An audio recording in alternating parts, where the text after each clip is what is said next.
वामनदादा लिहितात की भीमा तुझ्या मताचे जर 5 लोक असते, तलवारीचे तयाच्या न्यारेच टोक असते. वाणीत भीम आहे, करणीत भीम असता, वर्तन तुझ्या पिलांचे सारेच चोख असते. आज वामनदादांच्या ह्या ओळी आठवण्याचं कारण असं की आज महामानव डॉक्टर बाबासाहेब आंबेडकर यांची जयंती संपूर्ण देशभरामध्ये साजरी होती.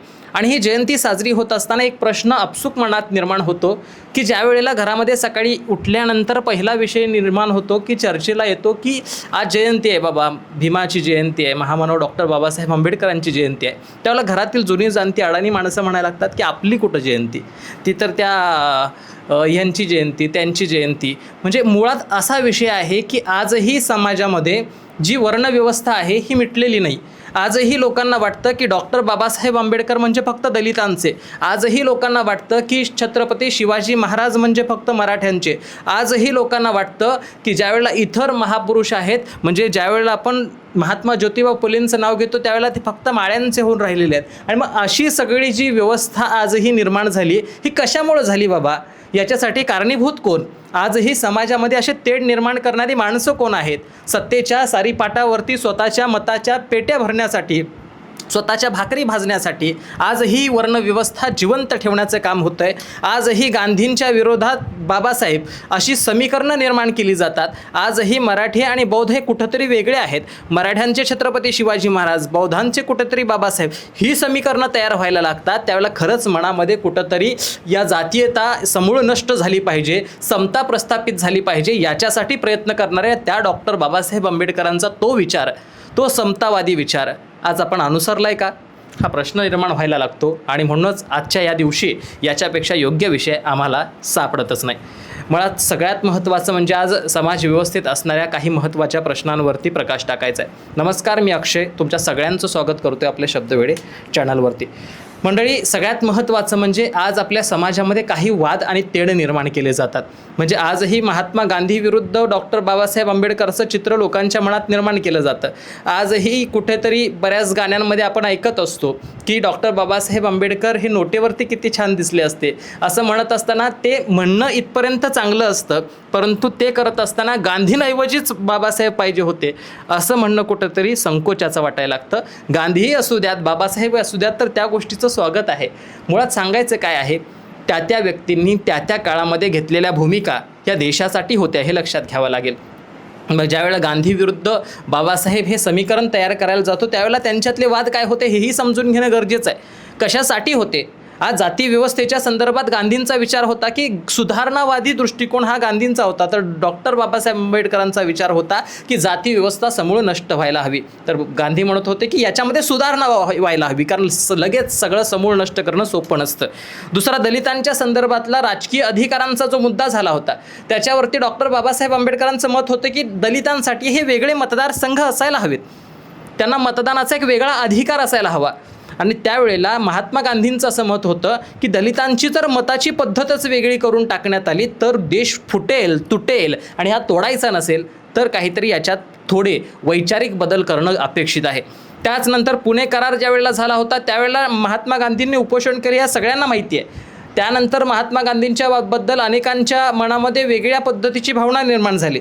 मात्र डॉक्टर बाबासाहेब आंबेडकरांनी सुद्धा कॉम्प्रोमाइज केलं. वेगळा मतदानाचा जो काही हक्क अपेक्षित होता तो नाही झाला, परंतु राखीव मतदारसंघांची संकल्पना तिथून उदयास आली हे लक्षात घ्यावं लागेल. धार्मिक समतेच्या बाबतीत, सामाजिक बदलांच्या बाबतीत डॉक्टर बाबासाहेब आंबेडकरांचं मत काय होतं? तर डॉक्टर बाबासाहेब आंबेडकर म्हणत होते की त्यांनी हिंदू धर्म बदलण्याचं कारण असं होतं की तिथं असणारी वर्णव्यवस्था हीच नको आहे मला, ती समूळ नष्ट झाली पाहिजे, हा त्यांचा विचार होता. तर गांधींचा विचार होता की या व्यवस्थेमध्ये सुधार होऊ शकतात, ते सुधार करणारी यंत्रणा आपल्याला उभी करावी लागेल, ते बदल आपल्याला कायद्यातून आणावे लागतील, तर हे बदल होतील. आणि ते काही अंशी पुढं जाऊन झाले सुद्धा. मग याच्यामध्ये नेमकं चुकीचं कोण होतं?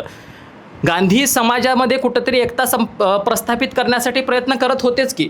बाबासाहेबांना सुद्धा ती समताच अपेक्षित होती, एकताच अपेक्षित होती, फक्त दोघांची विचार करण्याची पद्धत वेगळी होती हे लक्षात घ्यायला हवं. गांधी कधीच दलितांच्या विरोधात गेले नाहीत, तर महात्मा गांधींनी उलटा दलित म्हणू नका, हरिजन म्हणा, म्हणजे अशा पद्धतीची जी भूमिका होती ती घेऊन सगळ्यांना एकत्रित घेऊन जाण्याची भूमिका ही सुद्धा गांधींनी दाखवलीच होती की. गांधींना ज्या वेळेला देशद्रोहीच्या भूमिकेत आज अनेक जण उभे करताना दिसायला लागतात किंवा कुठेतरी गांधींमुळे देश तुटला अशा पद्धतीची भूमिका लोक उभी करायला लागतात, त्यावेळेला एक लक्षात घ्यावं लागेल की याच महात्मा गांधींनी ज्या वेळेला देशाची फाळणी झाली, पाकिस्तान वेगळा होत होता सगळीकडं, म्हणजे इकडं पाकिस्तानमध्ये 14 ऑगस्टला देश स्वतंत्र झाल्याच्या कुठेतरी जल्लोष साजरा केला जात होता, तर भारतामध्ये 15 ऑगस्टला देश स्वतंत्र झाल्याचा जल्लोष साजरा होत होता. मात्र त्यावेळेला हेच महात्मा गांधी नवाखालीमध्ये गेले होते आणि तिथं जाऊन दंगली शमवण्याचं काम करत होते, लोकांना शांत करण्याचं काम करत होते आणि सांगत होते की बाबांनो भांडू नका, इथं असणारा प्रत्येक समुदाय हा देशातला नागरिक आहे, प्रत्येक जाती धर्माचा माणूस एक आहे, कुठेतरी शांत करण्यासाठी तो माणूस धडपडत होता. त्याला काय गरज होती हो?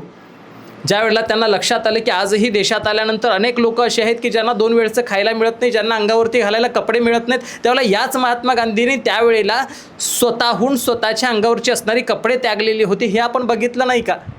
थंडी असो, ऊन असो, वारा असो, विना कपड्याचं फक्त एक अंगावरती घेतलेली ती छोटीशी शाल घेऊन ते संपूर्ण आयुष्यभर जगत राहिले. काय गरज होती एखाद्या माणसाला? नेल्सन मंडेला असेल किंवा मार्टिन ल्युथर किंग असेल, यांनी महात्मा गांधींची आंदोलनाची प्रक्रिया पुढं आयुष्यामध्ये अनुसरली. म्हणजे जर बघायला गेलं तर भारत छोडो आंदोलनाच्या बाबतीतली भूमिका असेल किंवा मग शांततेनं अहिंसेच्या मार्गानं सत्याग्रह करणं असेल, मिठाचा सत्याग्रह करणं असेल, स्वदेशी स्वावलंबन असेल, हे सगळं शांततेनं होऊ शकतं. हे जगभरातल्या अनेक मोठमोठ्या नेत्यांनी स्वीकारलं. मात्र तरीसुद्धा आम्हाला ते गांधी वाईट वाटतात. आंबेडकरांनी गांधींचा वाद अजूनही आम्हाला असं वाटतं की ते एकमेकांचे विरोधक होते, एनिमी होते, दुश्मन होते, शत्रू होते, असं काही नव्हतं. हे लक्षात घ्यावं लागेल. आज सगळ्यात महत्त्वाचं मला आणखीन एक महत्त्वाचा मुद्दा जयंतीच्या निमित्तानं लक्षात यायला लागतो की आजही इतर समाजातील लोकांना असं वाटतं की बाबासाहेब आंबेडकर आमचे नाही, ते तर दलितांचे. परंतु त्यांनीसुद्धा हे लक्षात घ्यावं लागेल की हेच ते डॉक्टर बाबासाहेब आंबेडकर आहेत की ज्यांनी महिलांना आपल्या देशामध्ये मतदानाचा अधिकार पहिल्या दिवसापासून मिळाला पाहिजे, लोकशाही निर्माण झाल्यापासून मिळाला पाहिजे, हे निर्माण करून ठेवलं आहे संविधानाच्या माध्यमातून. हेच ते डॉक्टर बाबासाहेब आंबेडकर आहेत की ज्यांनी अगदी अतिमजुरी मोठ्या प्रमाणात या देशामध्ये होत होती, बालमजुरी होत होती, महिलांना प्रसूतीच्या काळामध्ये सुट्ट्या मिळत नव्हत्या, त्यावेळेला ती प्रसूतीची सुट्टी जी मिळते ना, सरकारी आजही कॉलेजेस असतील, सरकारी वेगवेगळी कार्यालय असतील, तिथे डॉक्टर बाबासाहेब आंबेडकरांमुळे सुरू झाली होती. हे लक्षात घ्यावं लागेल. महिला ज्या आज मतदान करतायत, म्हणजे भारतानंतर अमेरिका आपण म्हणतोय जगातली सगळ्यात पहिली असेल किंवा मोठी असेल, लोकशाही असेल असं म्हटलं जात असेल, परंतु त्या अमेरिकेमध्ये सुद्धा अनेक वर्ष महिलांना मताच्या अधिकारासाठी झगडावं लागलेलं होतं. भारतात मताचा अधिकार महिलांना आधी मिळाला, नंतर अमेरिकेत मिळाला. हे लक्षात घ्यावं लागेल. म्हणजे अशा अनेक गोष्टी आहेत की ज्या बाबासाहेबांनी करून ठेवलेल्या आहेत. आजही आपण ज्यावेळेला कायदा वाचतो त्यावेळेला तिथं असणाऱ्या अनेकांना अधिकार, म्हणजे कायद्यासमोर आपल्या देशात प्रत्येक माणूस समान आहे हे दाखवण्याचं काम हे संविधान देतं. हे बाबासाहेबांच्याच विचारातून निर्माण झालेलं आहे. आज जे काही तुम्ही मी व्यवसाय करतो वेगवेगळ्या क्षेत्रांमध्ये जाऊन, ते देशात कुठेही जाऊन व्यवसाय करण्याचं स्वातंत्र्य हे बाबासाहेबांनी निर्माण केलेल्या संविधानातून आम्हाला मिळालेलं आहे. आजही आमच्या देशामध्ये ज्या मोठ्या प्रमाणात बालमजुरी होतात त्याच्यावरती बंधनं येत आहेत, ही बाबासाहेबांनी संविधानात लिहून ठेवलेली आहेत. आजही राज्यकर्त्यांनी कशा पद्धतीनं राज्यकारभार चालवायचा याच्या संदर्भातली मार्गदर्शक तत्व ही संविधानानंच आम्हाला बांधून दिलेली आहेत. एकंदर काय देश कशामुळे चालतोय, एखादी घटना बनवायची असेल, घटना दुरुस्ती करायची असेल, काहीही करायचं असेल देशात, तर त्याच्यासाठी पाया हा संविधानाचाच धरला जातोय. म्हणजे थोडक्यात सांगायचं काय, देश जर संविधानानं चालत असेल आणि ते जर बनवणारे डॉक्टर बाबासाहेब आंबेडकर असतील, तर त्यांनी फक्त एका समाजासाठी संविधान बनवलं होतं का हो? मग का बरं आपल्या मनामध्ये, आपल्या विचारांमध्ये आजही तो भेदाभेदाची भावना निर्माण होते? हे लक्षात घ्यावं लागेल की बाबासाहेबही आमचेच होते, छत्रपती शिवाजी महाराजही आमचेच होते, महात्मा फुले हे सुद्धा आमचेच होते. समतावादी परिवर्तनवादी विचार या माणसांनी पेरले, माणसांसाठी या माणसांनी काम केलं. छत्रपती शिवाजी महाराजांच्या बाबतीत विचार केल्यावर तर त्या फक्त मराठ्यांचा हा जो की विचार दृष्टिकोन निर्माण होतो हे खरं आहे का?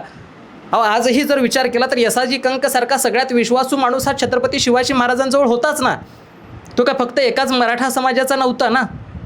आज मदारी महत्तर ज्या वेळेला आपण म्हणतोय, तो सुद्धा आग्र्याहून छत्रपती शिवाजी महाराजांची सुटका होत असताना महाराजांना मदत करणारा महत्त्वाचा माणूस होता. अशी अनेक माणसं होती.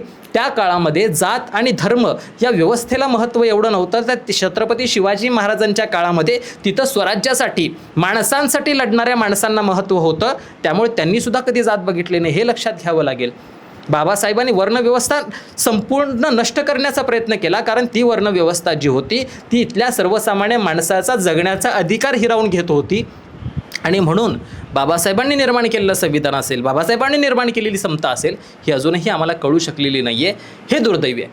त्यामुळं आज या महामानव डॉक्टर बाबासाहेब आंबेडकरांच्या जयंतीनिमित्त काय सांगायचं आहे, तर हेच सांगायचं आहे की महापुरुषांचे विचार हे समाजाला बांधणारे होते, तोडणारे नाही. आज जर कोणीतरी मताच्या पेट्या भरण्यासाठी तुमच्या माझ्यामध्ये द्वेषाची भावना निर्माण करत असेल, आज जर आमच्या इथं जयंतीला भीमजयंती असो, शिवजयंती असो, एकमेकांना चुरस दाखवण्यासाठी ती जयंती होणार असेल, तर हे दुर्दैवी आहे. विचार व्हायला हवा. निवडणुकीच्या काळातच जयंत्या मोठ्यानं का होतात? निवडणुका नसल्यानंतर त्या जयंत्या एवढ्या मोठ्यानं का होऊ शकत नाहीत? कारण शोधण्याचा प्रयत्न केला आहे का कधी? ज्याला त्याला आपली वोट बँक सांभाळायची आहे आणि त्याच्यामध्ये आमचे महापुरुष कुठेतरी आम्ही वाटून घेतो आहे का? त्यांचे विचार कुठेतरी पायदळी तुडवले जात आहेत का? याचा विचार व्हायला हवा. डॉक्टर बाबासाहेब आंबेडकर म्हणाले होते की शिका, संघटित व्हा आणि संघर्ष करा. आम्ही उठलो सुटलो आणि नुसतं संघर्ष करायला लागलो, मात्र शिकायचं आणि संघटित व्हायचं राहून गेलं. आता त्या शिकण्याच्या दृष्टिकोनातून पावलं टाकूयात आणि तरच त्या महापुरुषांना खरी मानवंदना आपल्याकडून मिळेल. त्यामुळे आजच्या जयंतीनिमित्त इतकंच म्हणेन की डॉक्टर बाबासाहेब आंबेडकरांचे ते विचार पुढं घेऊन जाण्यासाठी सगळ्यांनी मिळून प्रयत्न करूयात. आणि एक कवी आहेत संतोष नारायणकर म्हणून, ते फार सुंदर लिहितात. त्याच्याने शेवट आज करतो. ते म्हणतात की तुम्ही जातीचं खाता, मी मातीचं खातो. तुम्ही जातीचं ओरडता, मी मातीचं गातो. अरे माती म्हणजे माईसारखी असते आणि जात मात्र कोठीवरल्या बाईसारखी असते. ही भूमिका होऊ देऊ नका. माणूस म्हणून जगूयात. तुमचं, माझं, देशात असणाऱ्या प्रत्येकाचं रक्त हे लालच आहे. ते ए पॉझिटिव्ह, बी पॉझिटिव्ह, सी पॉझिटिव्ह जे काही असेल, ओ पॉझिटिव्ह अशा गटांमध्ये असेल. मात्र ते कुठल्याही हिरव्या, निळ्या, जांभळ्या किंवा लाल, भगव्या अशा रंगाचं नाही आहे. हे लक्षात घ्यावं लागेल. सगळ्यांचं रक्त एकसारखं आहे. त्यामुळे माणूस म्हणून जगूयात. इतकंच. डॉक्टर बाबासाहेब आंबेडकरांना जयंतीदिनी मनापासून वंदना. धन्यवाद.